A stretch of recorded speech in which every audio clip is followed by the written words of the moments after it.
السلام علیکم۔ 9th class سورۃ انفال، اس کی آیت نمبر 59 سے 75 تک آیات میں جو اہم سوال تھے ان میں سے 2 سوال ہم پڑھ چکے ہیں۔ آج انشاءاللہ نیکسٹ 2 سوال ہم ان پر بات کریں گے۔ سب سے پہلے ایک آیت ہے، ہم اس کا ترجمہ اور مفہوم دیکھیں گے۔ بسم اللہ الرحمن الرحیم، شروع اللہ کے نام سے جو بڑا مہربان نہایت رحم والا ہے۔ یا ایھا النبی، اے نبی صلی اللہ علیہ وآلہ وسلم، حسبک اللہ ومن اتبعک من المؤمنین،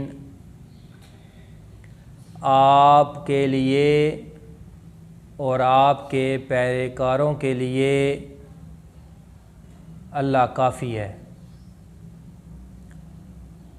اس آیت میں اللہ تعالیٰ فرماتا ہے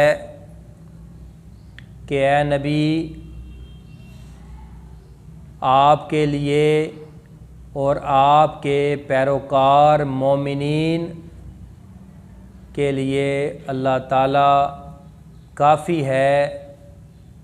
اس سے مراد یہ ہے کہ تمام مومنین جو اللہ اور اس کے رسول پر ایمان رکھتے ہیں، ان کے لیے اللہ تعالیٰ کی مدد کافی ہے۔ ان کو اللہ پر بھروسہ رکھنا چاہیے اور اپنے ایمان کو اللہ کی ذات پر پختہ رکھنا چاہیے، اور اس بات کی یقین دہانی رکھنی چاہیے کہ ہر مصیبت کا اور ہر برے وقت کا جو حال ہے، جو مسائل ہیں، ان کو ٹالنے والی ذات اللہ تعالیٰ کی ہے، اور اللہ تعالیٰ ہی مددگار ہے، اور اللہ تعالیٰ کی ذات کے سوا کوئی بھی اس کو یا کسی بھی کام کو درست نہیں کر سکتا۔ یہ اس کا مفہوم تھا اور اس کا ترجمہ جس پر ہم نے بات کی۔ اس کے بعد سوال نمبر 4 ہے،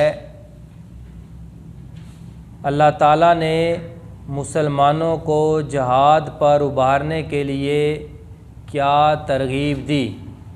اللہ تعالیٰ نے مسلمانوں کو جہاد پر ابھارنے کے لیے کیا ترغیب دی؟ تو اس کا جواب مومنین سے فرمایا کہ اگر تم میں سے 20 آدمی ثابت قدم رہیں تو وہ 200 پر غالب آ جائیں گے، اور اگر 100 ہوں گے تو وہ 1000 کفار پر غالب آ جائیں گے۔ یہ اللہ تعالیٰ کی مجاہدین کے لیے مدد تھی کہ اللہ نے فرمایا، اے مومنین، اگر تم میں سے 20 آدمی ثابت قدم رہیں تو وہ 200 پر غالب رہیں گے، اور اگر 100 مجاہدین ہوں گے تو وہ 1000 لوگوں پر غالب رہیں گے۔ لیکن یہ ایک بات انتہائی اہم ہے کہ انسان مومن بھی سچا اور پکا ہونا چاہیے۔